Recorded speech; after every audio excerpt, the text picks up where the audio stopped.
Bueno, ya se encuentra en línea Antonio Zapata, historiador, analista político y no hace mucho tiempo estuvo allá por Shanghái como profesor invitado por la Universidad de Shanghái. Antonio, buenos días y muchísimas gracias por estar el día de hoy con nosotros aquí en Caja de Resonancia.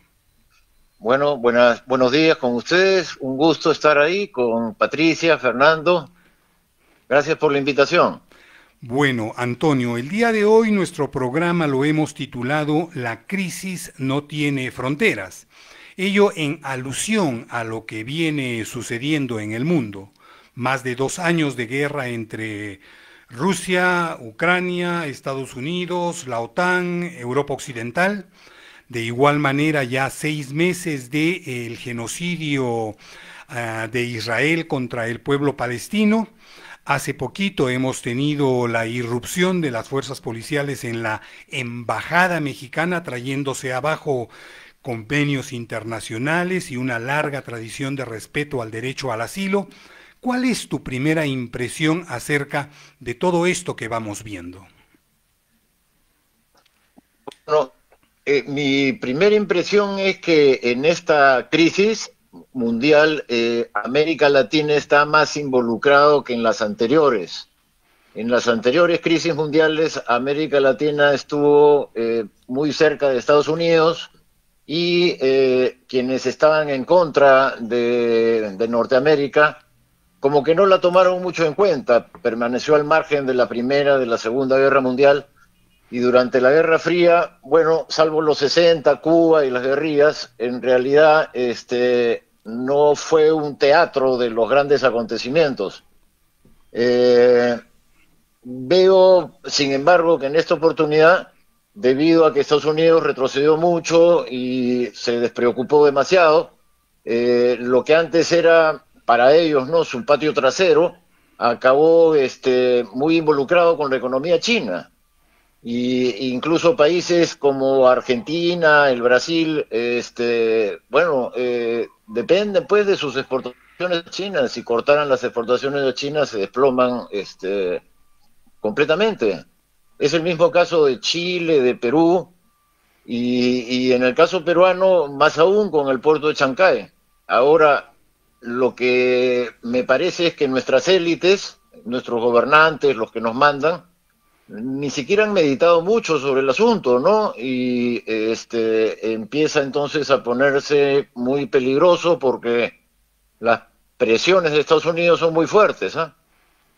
Eso quiere decir que toda esta oleada guerrerista que uno siente que está sucediendo en Europa no está tan lejos, porque los peruanos, los latinoamericanos nos sentíamos como muy lejos y como a salvo de los avatares de esa guerra, más allá de los impactos económicos que estarían siendo, digamos, vividos en América Latina y el Perú.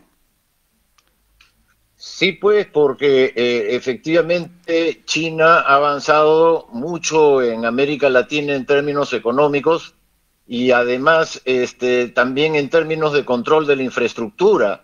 La red de puertos de China en América Latina es grande, o sea, Chancay es el ejemplo peruano, pero en México hay dos puertos chinos, en Panamá hay uno, en Brasil me parece que hay también uno, entonces hay una red, ¿no?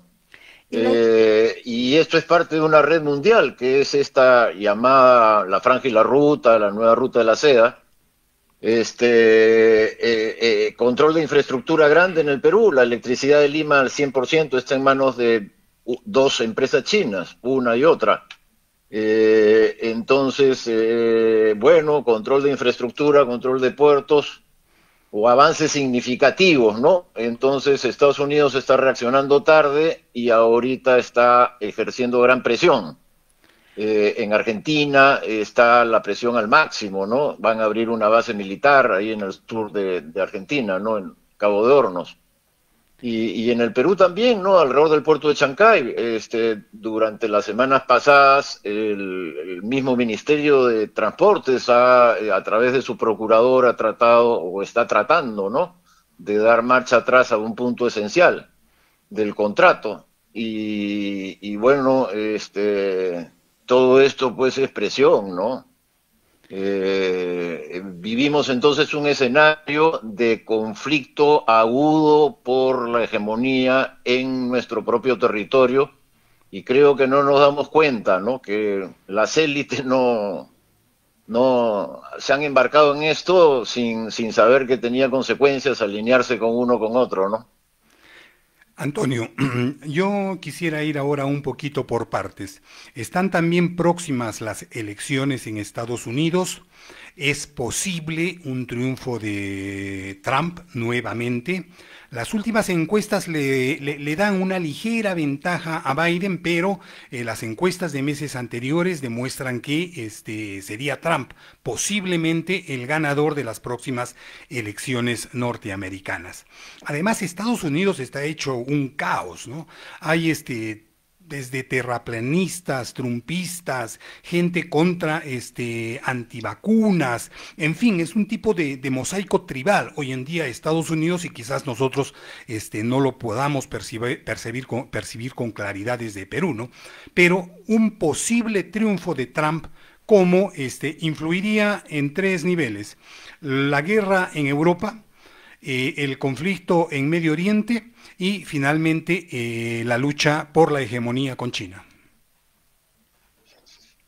O sea, empezando por esto último, me parece que en medio del desorden que pintas de Estados Unidos, que es verdadero, yo comparto la descripción que has hecho, sin embargo también hay entre los norteamericanos algunos consensos que permiten mantener pues el gobierno de la Unión y permiten seguir teniendo pues una de las economías más fuertes del mundo, una tasa de consumo muy elevada y tener, bueno, un liderazgo al fin y al cabo en el mundo occidental. Uno de esos consensos es que ambos grupos, los demócratas y los republicanos, ambos partidos, comparten la idea sobre China, como China un rival al cual es necesario evitar que siga creciendo, enfrentar, desarmar y finalmente derrotar. Todo esto está ocurriendo en el terreno económico y militar alrededor de China, en el sentido que si China, como hemos visto, está queriendo salir a través de la Franja y la Ruta a África, a Asia, controlar todas las rutas, ¿no?, de África y de Asia hacia Europa, y también las de América Latina, y Chancay es un ejemplo, pues los Estados Unidos han reaccionado a esto, ¿no?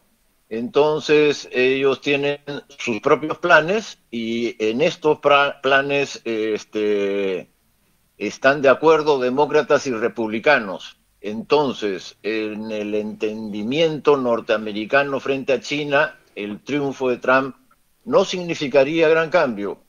Están en lo mismo, ahora y seguirán en el próximo periodo. Tony, y en esta estrategia de no dejarse con China de los Estados Unidos, ¿cuánto afecta el hecho de que Israel esté intentando escalar el genocidio frente a Gaza en el territorio de Oriente? Bueno, ¿Distrae a Estados Unidos del objetivo o o juega en esa misma dirección?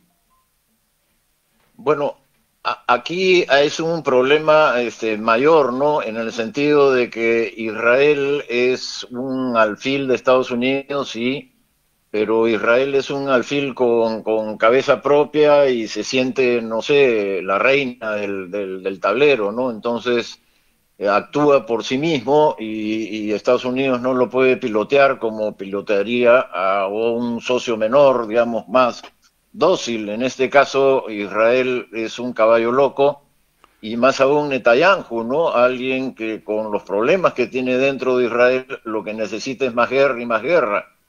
El día que termine la guerra vendrán los balances y ciertamente él será el culpable, ¿no? Entonces dentro de Israel él necesita guerra y guerra. Por eso ha atacado el otro día la embajada de Irán, ¿no? El ataque a la embajada de Irán ha sido bien grave, han matado a un alto mando y han sido con drones contra un local, bueno, contra una embajada, ¿no? Igual que el caso que estábamos comentando antes de la embajada en la embajada de México en Ecuador, pues algo más grave ha pasado, ¿no? Ahí en Oriente Medio. Bueno, todo eso hace que, mirado desde Estados Unidos, la situación es muy peligrosa. El lobby judío es muy grande en Estados Unidos, el peso económico del lobby judío es enorme y sobre todo en el Partido Demócrata. Entonces, afecta a todo Estados Unidos, claro, pero principalmente a los demócratas y a Biden, que no pueden romper esos lazos históricos, porque no solamente es apoyar a alguien de fuera, sino es apoyar a ese alguien de fuera que adentro tiene mucho peso. De tal manera, pues, que para los demócratas lo de Israel se convierte en su problema principal y probablemente la causa de su derrota ante Trump. Ya. Antonio, y ahora pasando a Europa, nosotros hemos visto, bueno, ellos están embarcados hoy en día en la guerra contra Rusia.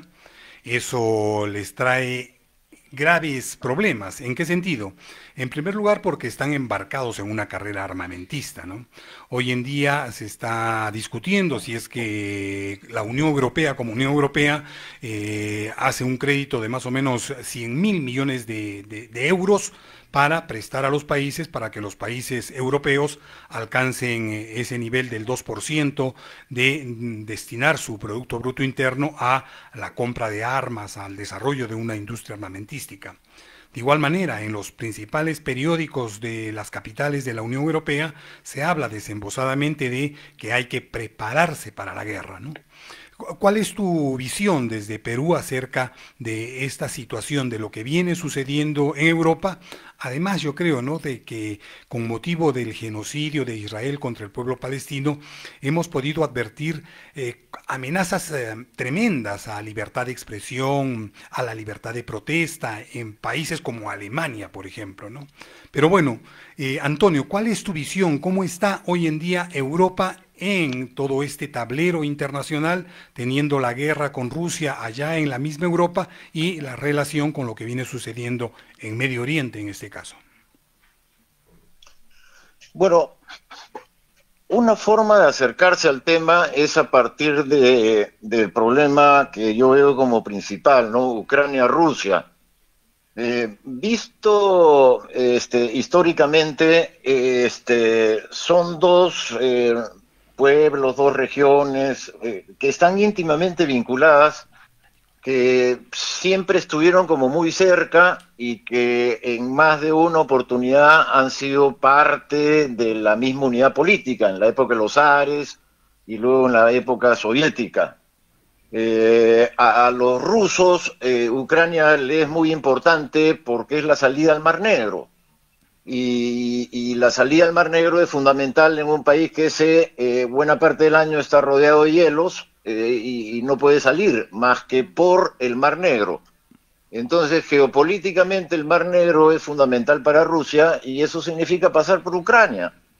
De tal manera que a Rusia siempre le interesó tener buenas relaciones con Ucrania, sino considerar a Ucrania parte de sí mismo, ¿no? Como, no sé, pues una región especial, pero con la cual estás dentro de un entendimiento general. Ese siempre fue el interés de Rusia. Y el segundo gran interés de Rusia es que la OTAN no esté tan cerca, que la OTAN esté lo más lejos posible, que la OTAN no lo tenga del cuello, ¿no? Ahora, con la invasión, porque esto empezó con una invasión rusa, ¿no? Esto empezó con una invasión de la OTAN y una bronca que la OTAN planteó. Esto fue una invasión de Rusia y Ucrania. Así es. Con la invasión de Rusia y Ucrania, Putin no ha conseguido nada. Putin ha conseguido primero que Ucrania esté muy antirrusa ahora. El pueblo ucraniano es, bueno, si antes eran primos hermanos, ahora son enemigos a muerte. Entonces ha conseguido la enemistad y eso significa la identidad nacional ucraniana. Ahora Ucrania se siente un país completamente enemigo y opuesto a Rusia. La identidad nacional antirrusa se ha fortalecido en Ucrania. Ese no era su objetivo, el objetivo era el contrario. Y en lo que a la OTAN se refiere, La OTAN está más cerca que nunca. ¿Cuántos países, digamos, de frontera han entrado a la OTAN a raíz de la invasión de Rusia a Ucrania? Un montón. Entonces, si lo que querías era alejar a la OTAN, ahora sí la OTAN te tiene el cuello. Yo diría que acá el problema principal es la mala conducción de Rusia. La política de Putin extremadamente agresiva, aventurera, militarista, ¿no? Es la que ha llevado a este resultado. No por gusto, en las dos últimas elecciones que han habido en Rusia, el rival principal de Putin ha sido el Partido Comunista.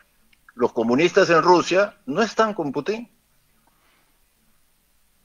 Eso es un escenario aterrador en realidad porque deja a Europa en una situación bien complicada. Pero volviendo a América Latina, Tony, esta entrada de China que ha sido más económica que política y esta estrategia norteamericana que es económica y política, Y ¿cómo militar, y militar. además, claro. ¿Y cómo pone América Latina? América Latina, tiene, los países de América Latina tienen mejor posibilidad de escoger, quiero esto con China, quiero esto con Estados Unidos y negociar mejor. Se pone en una situación de mayor riesgo porque alguno de los dos se puede poner más agresivo. ¿Hay posibilidad de algún tipo de salida concertada en América Latina, no sé, pues vía la Alianza del Pacífico, UNASUR, CELAC o alguna de estas asociaciones que tenemos los países de América Latina? ¿Cómo la ves? Bueno, me da la impresión que China hacia América Latina tiene una política de penetración económica y luego en lo política y en diplomacia como de tratar con todos, con aquel que esté arriba y de no tratar de influir en favor de uno u otro. Esa es una política tradicional de China, como no inmiscuirse en los asuntos políticos de los demás. Por eso es que desde la lógica china era perfectamente posible hablar con Pinochet, mantener relaciones diplomáticas, ampliar las relaciones comerciales con Chile de esa época, puesto que su idea es no meterse, hacer plata en beneficio de China, por supuesto, y no meterse en la política interna. Eso le da a China algunas ventajas, ¿no? En el sentido de que no es confrontativo, no te están vendiendo una ideología, no te están imponiendo sanciones si no haces esto o haces aquello, sino te dejan que resuelvas como sea y más bien se adaptan a ti. Si tú eres un país corrupto, ellos sueltan plata aquí y allá. Si tú eres un país muy estricto, entonces se adecúan también, ¿no? Pero de parte de China no debes esperar, digamos, una injerencia política fuerte, una voluntad de que sigamos a China en determinadas cosas, sino un dejar hacer y mantener la presencia económica y ampliarla y controlar pues áreas claves como está haciendo en el Perú, ¿no? Puertos, infraestructura eléctrica, minas, y esto también ocurre en los demás países del continente. ¿Eh? Chile, Boric ha ido, Boric ha negociado cosas grandes para Chile, ¿no? Entonces, me parece que en los otros países, Boric, por ejemplo, en China, ningún presidente peruano desde García ha vuelto, ¿no? Entonces, no hay línea en el Perú, como que nos dejamos hacer, ¿no? Pasan las cosas y de pronto nos vemos confrontados con presiones de Estados Unidos que nos hacen retroceder en el puerto de Chancay cuando ya está por inaugurarse, querer vuelta, marcha atrás, ¿no? A 2 años y medio atrás cuando se firmó el contrato, hemos encontrado que hay un punto vacío y que cambia todo.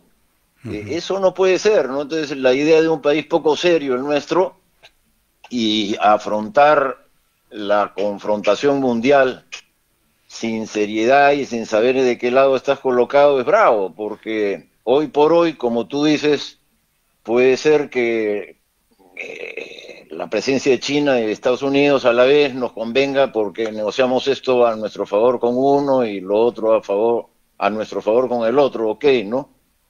Pero eso es mientras no te presionen para que te definas. Y me Antonio. parece que sí ha comenzado ya ese momento. Empieza la presión para que te definas y estamos con las cartas bien cruzadas.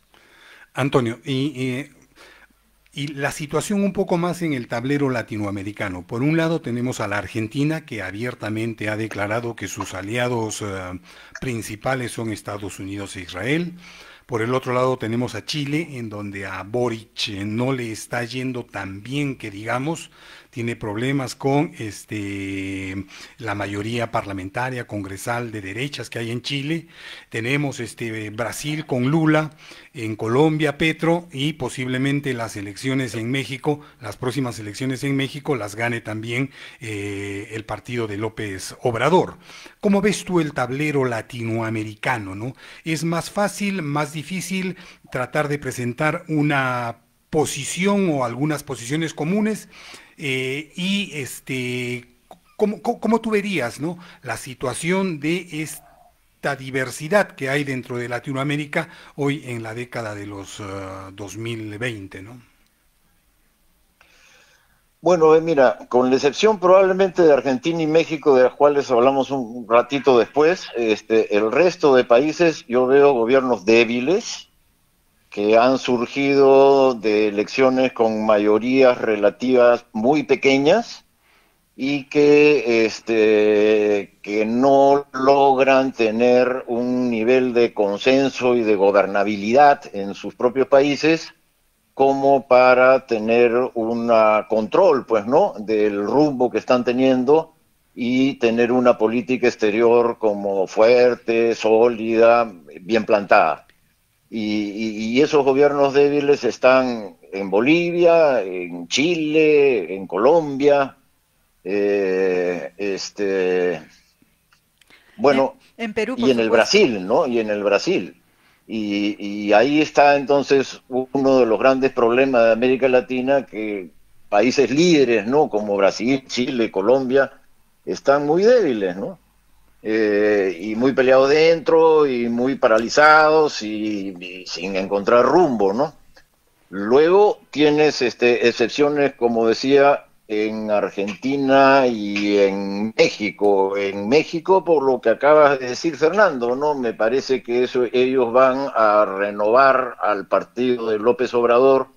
Su candidata va a imponerse en las próximas elecciones y bueno, es una renovación de su legitimidad, ¿no? Ahora, México, por su posición geográfica, siempre ha estado como un poco lejos de Sudamérica, en el sentido de que sí ha sido influyente, pero no tanto pues como Argentina o Brasil, ¿no? Así es. Y entonces el segundo punto, con Brasil medio paralizado adentro, es Argentina. En Argentina el triunfo de Milei ha sido amplio, ¿no? Le ha sacado más de 10 puntos a los peronistas, 11, ¿no? Y tiene un ejecutivo muy dinámico, muy además muy extremista, ¿no? Ujú. Porque en política exterior está con Israel, con los sectores más conservadores en los Estados Unidos, por supuesto con Trump, y entonces Milei, política exterior, es un alfil de la extrema derecha en el mundo, ¿no? Así es. Y política interior no la tiene tan clara porque su proyecto de ley, que era como el desguace, ¿no?, del Estado, no ha salido. Así es. Así es. Tiene oposición en el Parlamento, tiene oposición de los gobernadores regionales y la calle en Argentina es bien brava, no es como en el Perú, ¿no? Es una sociedad civil organizada con capacidad de movilización, organización y resistencia, y entonces habrá un combate por las calles que ya está empezando a calentar. Ahora me dicen que para el 1 de mayo hay preparativos, ¿no? Mayo es un mes importante, ¿no?, para los argentinos porque es sus fiestas patrias, Además. Ujú. de tal modo que comienza un mayo caliente en lo que a calle se refiere y bueno, veremos, ¿no?, qué es lo que ocurre. Bueno, Pero ciertamente Argentina sería como la pieza clave de América Latina hoy, ¿eh? Antonio, muchísimas gracias. Gracias por tu tiempo, tus reflexiones y haber colaborado con Caja de Resonancia. Bueno, gracias a ustedes. Ha sido una conversación muy agradable. Espero que haya sido de ese modo para el público arequipeño y nacional que lo sigue. Gracias, Antonio.